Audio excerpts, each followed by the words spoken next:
እስኪ ገምት እንደው ገምት ማንቸስተር ዩናይትድ ልክ 9 ሰዓት ተኩል ሲል ከቶተናም ጋር ጨዋታውን ያደርጋል መገመት ላንቺ ምድሉ ይሰጥሻል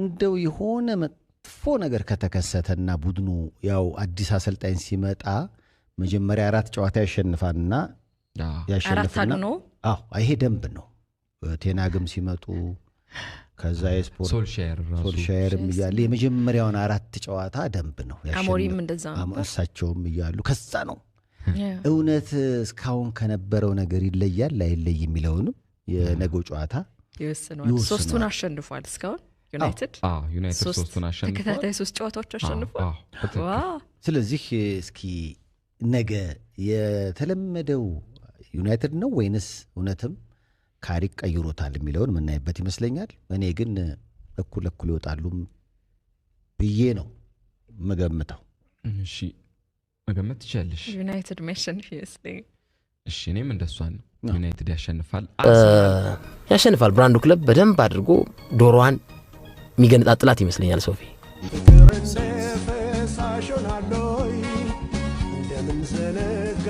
አረሳንም ጭራሽ ስንወድቅ በመሳቅሽ ቁስሌ ተመችቶሽ እንጨት ስለሰደድሽ ዋጋ ላስከፍልሽ እንዲ ተጎሳቁለሽ ተሰብረሽ ሳገኝሽ ጠብሼ ልበላሽ ልጨፈላልቅሽ ደርሶ ልበቀልሽ እጅግ ጓጉቻለሁ ይህ ስለ ክብር ነው ስማ ሚኮ ይሄ 3 ነጥብ ስለማግኘት ምናምን ቶፕ 4 ምናምን ብቻ አይደለም ካንተ ጋር ፐርሰናል ነው ማን ስለ ክብር ነው ይሄ ጨዋታ የቶተናሙ ጌም ማንቸስተሪክ ደም ክለባችን ቶተንሃም እንግዲህ ከዛ የተረገመ ዩናይትድ ጋር ለሚያደርጉ ጨዋታ እንግዲህ መረጃዎች ወጥቷል የክለቤን የቶተንሃምን መረጃ አንድ ሚነግር መረጃ አፈር ልብላ ለማግኘት ለማንኛውም እንኳን ደሳላችሁ ተጫዋቾቻችን ሮሜሮና ቫንደቪል ሙሉ ለሙሉ እንግዲህ ከጉዳት ነፃ ሆነው ዩናይትድን ይገጥማሉ ሌላው ደግሞ አጥቂያችን ሶላንኪ ነው ሶላንኪም እንግዲህ ለጨዋታው ሙሉ ለሙሉ ይደርሳል ወንድነህ ሱሪ ታጥቀሃል እስቲ ቶተንሃምን አሸንፍ አንተ ማንቸስተር ሲቲ ዋንጫ ይብላ ያልክ የተቀናቃኝህን እኔ ለለንደን ውስንም ሲቲ ላስቆመልኝ ብራዘር ለደርቢ ለቶተንሃም እንዴት ነው ማናለቀን ክለቤ እኮ ነው ቶተንሃምን ነስጣላ ይቻላል ብራዘር ለማንኛውም እንግዲህ ዩናይትድ እስቲ ወንድነህ እናት ወልደሃለች አንተ አራተኛው ጨዋታህን አሸንፍ ያኔ ሱሪ ታጥቀሃል ፉልሃምን በአንዳንድ ነገሮች ብቻ የሆነ ተምታቶ ደናደና ጨዋቾቹ ሽጦ ምናምን ተሸንፏል አሁን ሪፈር ወደ ቶተንሃም ግን ይሄን ቪዲዮ እሺ አርሰናል ቤተሰብ የቋጠሮ ጥሪ በደንብ አድርገህ እንድታዳምጠኝ ኮፒ ሊንክ ያረክ ለሁሉም የአርሰናል ደጋፊ አዳርስልኝ ያለፈው ሳምንት ሚኮስፐርስ የሰራልን ውለታ አይታችኋል ከእንደገናም ደግሞ እንደ ማንቼ ደጋፊ ተሽለጥልጦ ምናምን ነገር መሸነፍ ነው የምፈልገው አንተ እንዳትበላ እኔ ቦርድ ይሻለኛል ምናምን ብሎ ከዛ ደግሞ ውጤት ሲዝ ደግሞ ይሄ ነው ስፐርስ ምናምን ብሎ አይደል ከጨዋታው በፊት በዚህ ሰዓት ለኔ 3 ነጥብ ከባድ ነው ፈልጋታለሁ አርሰናል ይብላው እኔ ባለፈው ምናምን ብላ ትክክለኛ ደጋፊ እንደሆነች አስመስክራለች ስለዚህ እንደዛ አይነት ውለታ ውሎልን ሊወርድ አይገባም መቼም ነው ማይወርደውኛ ያያለን ማለት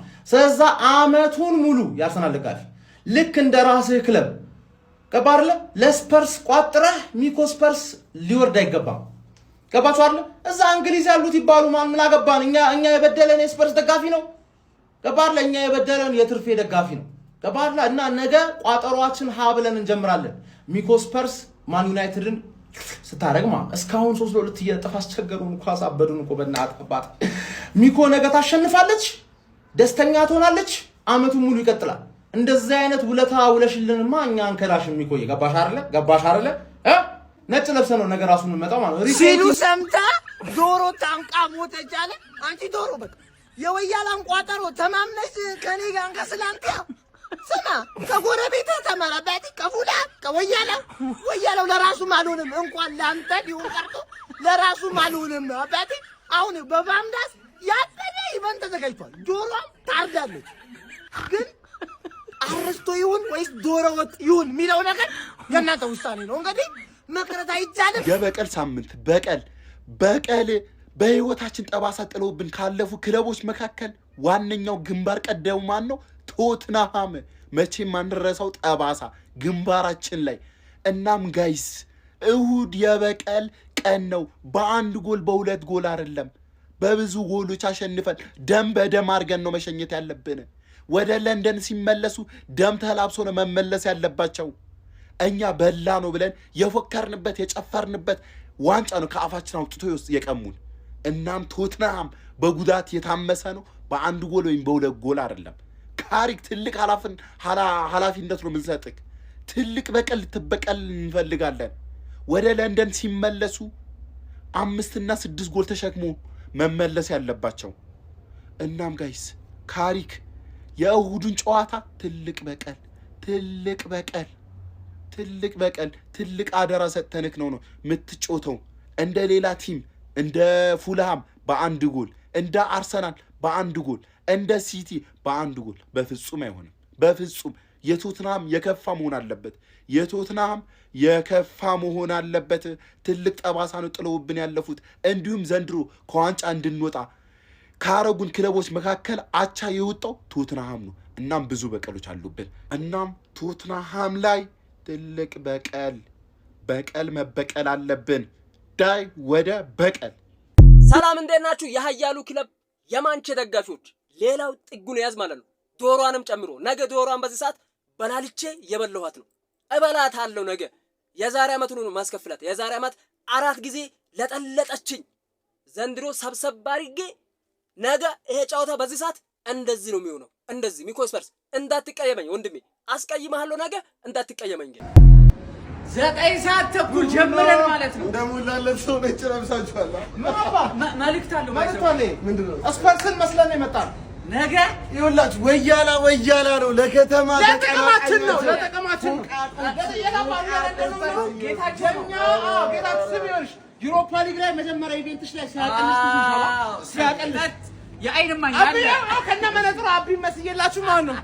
በቶተንሃም እኮ ውርደት ነው መድኃኒዓለም። እንዴት አባታችን ምን አገባ? እኛ ማንቼን እናስጥላለን። የሐራም ፉትቦል እንትኖች መስራቾች አላማውን ንገራቸው። ቪዲዮ እኛ ማንቼን እናስጥላለን። ከዛ ኋላ ሰንደርላንድ እንለጥፍና ያበደ ሳምንት እዚህ ትናንት ሲቲ ተቸግሮ ነበር አይደል? በሲቲ በቶተንሃም እመኑኝ አድማጮች፣ ማንቸስተር ዩናይትድ ቀጣይ ቅዳሜ እንዴት ቶተንሃምን ማሸነፍ እንደሚቻል ለፔፕ ጋርዲዮላ ያስተምረዋል። ይሄ ጥያቄ የለውም። በኮንፊደንስ ነው ማወር። ትላንት ካምባክ ተደርጎ ሲቲ ድሮ አድርጓል። ማን ያስጣለው? ቶተንሃም ብዙ ጊዜ ለማንቸስተር ሲቲ ፈተና የሆነበት ቡድን። የአርሰናል ደጋፊ እንዴት ለቶትናም ይቋጥራል? የአርሰናል ደጋፊ ሆነ ለቶትናም ከቋጠርክ ከአንተ በላይ ዲሉዥናል የሆነ ሰው በፍጹም ነው የሌለው ማለት ነው። ማንቸስተር ዩናይትድ ከቶትናም የሚያደርጉትን ጨዋታ ቁጭ ብለህ ለቶትናም ለመቋጠር ካሁኑ ትዘጋጃለህ። ማንቸስተር ዩናይትድ ወደድክም ጠላህም ያሸንፋል። በአሁኑ ሰዓት አውሮፓ ውስጥ ማንቸስተር ዩናይትድን የሚያክል ቡድን የለም። በቃ በወቅታዊ አቋሙ ማለት ነው። ልጥፍ ነው የሚያደርገው ቶትናምን። አንተም ትዋረዳታል። ጨዋታ ነው። ይህንን ጨዋታ የማሸነፍ ከቶትናም በላይ ለማንቸስተር ዩናይትድ የማሸነፍ ግዴታ ነው። ይሄ ጨዋታ ግን ዝም ብሎ በማሸነፍና በመሸነፍ ብቻ የሚያልቅ ጨዋታ አይደለም። አንደኛ ማንቸስተር ዩናይትድ ካሸነፈ ሊቨርፑል እሁድ እስኪጫወት ድረስ የነጥብ ልዩነቱን ወደ 5 ያሰፋል። የቶፕ 4 ቦታውን ለማረጋገጥ የሚደረገው ጉዞ ወሳኝ 3 ነጥብ ይሆንለታል። ከማንቸስተር ዩናይትድ አንጻር ነው። ከቶተንሃም አንጻር ቶተንሃም ለመጨረሻ ጊዜ ያሸነፈው ዲሴምበር ታህሳስ ወር ላይ ነው። አዲሱ ዓመት ከገባ ወዲህ የፈረንጆች 2026 ከመጣ ወዲህ ከጥር ወር ወዲህ በፕሪሚየር ሊጉ አንድ ድል የለውም የቶማስ ፍራንኮ ቡድን። አሁን የቶተንሃም አመራሮች በቃን፣ ከዚህ በላይ የሚመጣ ነገር የለም የሚሉበት አሰልጣኛችን ማይክል ካሪክ ከነገው ከቶተንሃም ጨዋታ በፊት እንዲህ ሲል ተናግሯል። አሁን አሪፍ ስኳድ አለን፣ ጉዳትም ብዙ እያሰቃየን አይደለም። የተረጋጋ ቡድን ስትሆን ምን መስራት እንዳለብህ በደንብ አድርገን እናውቃለን። ትኩረታችን ወደፊት ብቻ ነው በማለት ተናግሯል። ሜሰን ማውንት ከማቲያስ ድሊት በፊት ሊመለስ ይችላል። ማቲያስ ድሊት ትሬኒንግ እየሰራ ነው። መች እንደሚመለስ ግን እርግጠኛ አይደለሁም ሲል ትናንትና በፕሬስ ኮንፈረንሱ ተናግሯል። ለማንኛውም ጥር ወር የእኛ ወር ነች። በጥር ወር ማይክል ካሪክ የፕሪሚየር ሊጉ ምርጥ አሰልጣኝ እጩ ውስጥ ገብቷል። የማቲያስ ኩኛ ጎል አርሰናል ላይ ያገባትና እንዲሁም እዛው አርሰናል ላይ ፓትሪስ ዶርጉ ያገባት ጎል ሁለቱም ደግሞ የጥር ወር ምርጥ ጎሎች እጩ ውስጥ ገብቷል። የሰኒ ላሚን ሴቭ አርሰናል ላይ ሴቭ ያረጋት ደግሞ የወሩ ምርጥ ሴቭ እጩ ውስጥም ገብታለች። ከነዚህ ከአራቱ ውጪዎች የጥር ወር አሸናፊ ማን ይሆናል? ማቲያስ ኩኛ፣ ፓትሪስ ዶርጉ፣ ሰኒ ላሜንስ ወይስ አሰልጣኝ ማይክል ካሪክ? ነገ የምናየው ይሆናል። ለማንኛውም ነገ በሜዳችን በኦልድ ትራፎርድ የሰሜን ለንደኗን ክለብ ቶተንሃምን እናስተናግዳለን። ነገ አሸንፈን እሁድ ደግሞ በሊቨርፑል ሲቲ የሚሸነፍ ከሆነ ከሲቲ ጋር የሚኖረን የነጥብ ልዩነት 3 ብቻ እናደርገዋለን። ግሎሪ ግሎሪ ማን ዩናይትድ፣ ማንቸስተር ኢዝ ማይ ሄቨን።